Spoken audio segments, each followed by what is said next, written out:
ना वक्त की गर्दिश रुकी ना जमाना बदला, पेड़ सूखा तो परिंदों ने ठिकाना बदला।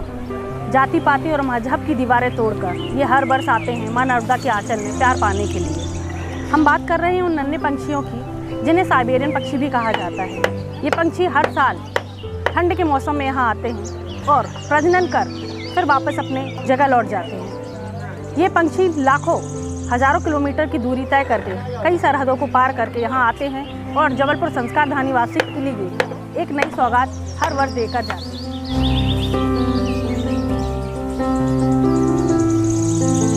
आइए मिलते हैं उन नन्हे मेहमानों से जिन्होंने जबलपुर वासियों का दिल जीत लिया है। ये और कोई नहीं बल्कि ग्वारी घाट में आए नन्हे पंछी हैं, जो कहने को तो बेजुबां हैं, फिर भी जबलपुर वासियों के दिल में बस गए हैं और संस्कार धानी की शोभा भी बढ़ा रहे हैं।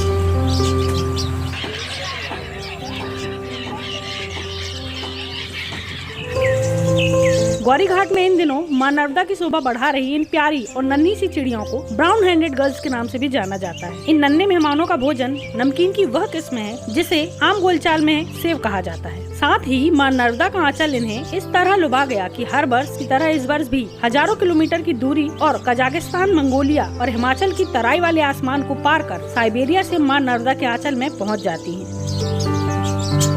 कहने को तो यह विदेशी पक्षी हैं, पर लगता है इन्हें देसी भाषा भी समझ में आती है। यही वजह है कि जब भी इन्हें प्यार से बुलाया जाता है और खाने में सेव परोसे जाते हैं तो ये भागे चले आते हैं।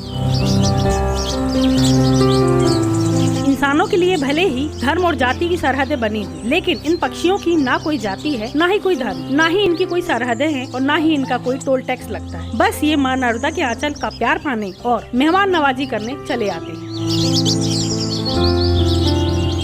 नन्हे पंछी हमें एक बहुत बड़ा संदेश देते हैं कि हमें भी जाति धर्म के ये भेदभाव को मिटाकर प्रेम और सद्भावना के साथ रहना चाहिए। तो ये थे हमारे नन्हे मेहमान साइबेरियन पक्षी। बुलंदियों की ऊंचाइयों पर हो तो सब्र रखो यारो, बुलंदियों की ऊंचाइयों पर हो तो सब्र रखो यारो। ये नन्हे मेहमान हमें सिखाते हैं कि आसमान में ठिकाने नहीं हुआ करते। कैमरा पर्सन आकाश राजपूत के साथ अंजलि यादव, अक्षर सत्ता, जबलपुर।